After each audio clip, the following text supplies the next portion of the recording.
This call is from a federal prison. I got 20 years for money laundering.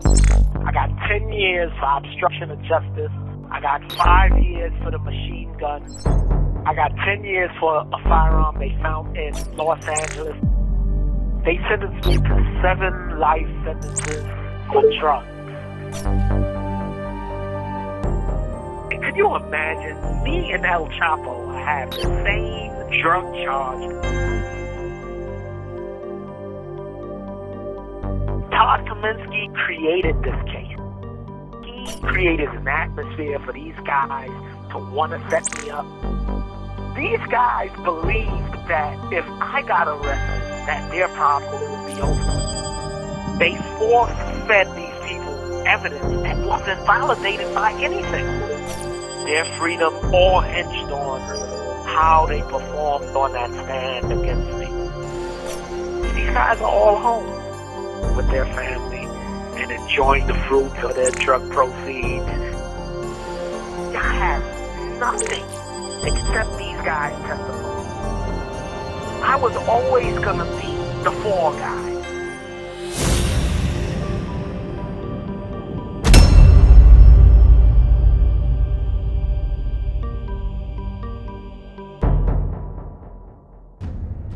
I've represented some people that the government would move mountains to convict.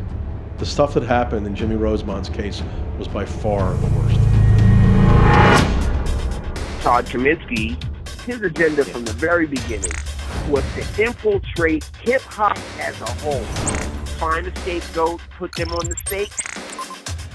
Off of a big conviction, he can end up with a big office. He was shadowing their investigation. Every one of them came back with the same thing. This Todd Kaminsky's crazy. He's fast and loose with the facts. All he wants is Jimmy, and Jimmy this, Jimmy that. He really seen me as a perfect witness against Jimmy, because I was charged with a Kingpin charge, a lot of kilos, and he tried to infiltrate everything I was dealing with him, but it was nothing of that sort. Everything that I was doing was with the music industry, with Jimmy. You have young, highly ambitious prosecutors who simply want a conviction. And he said, I can help you go home with the time that I had left. 18 years. Todd Kaminsky didn't even try this particular case in court.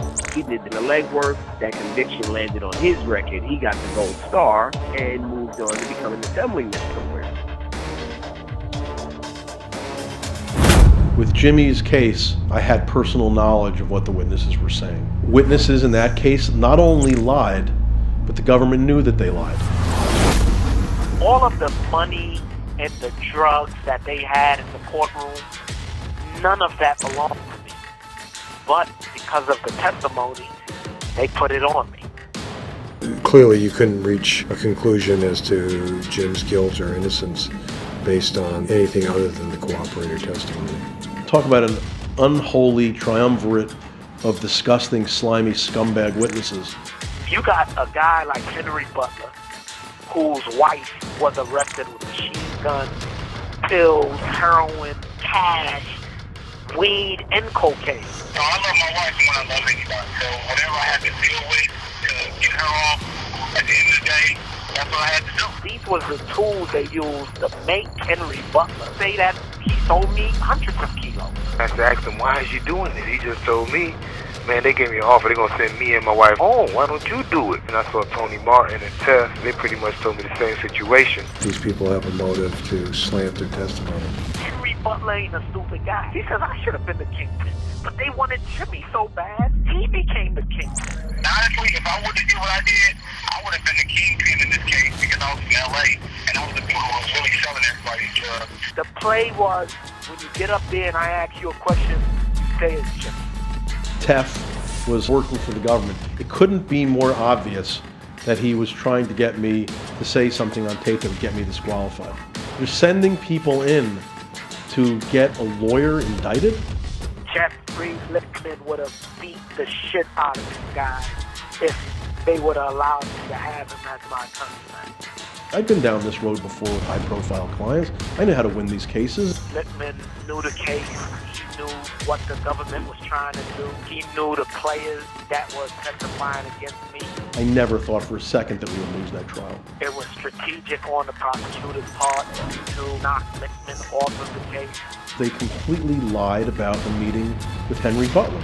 Even though I left of my own volition, I was disqualified. Finally, the prosecutor says, look, of course you didn't promise to give him money to help him hire a lawyer, but we know that if you're Jimmy's lawyer, he's never going to plead guilty, he's going to fight the case to trial.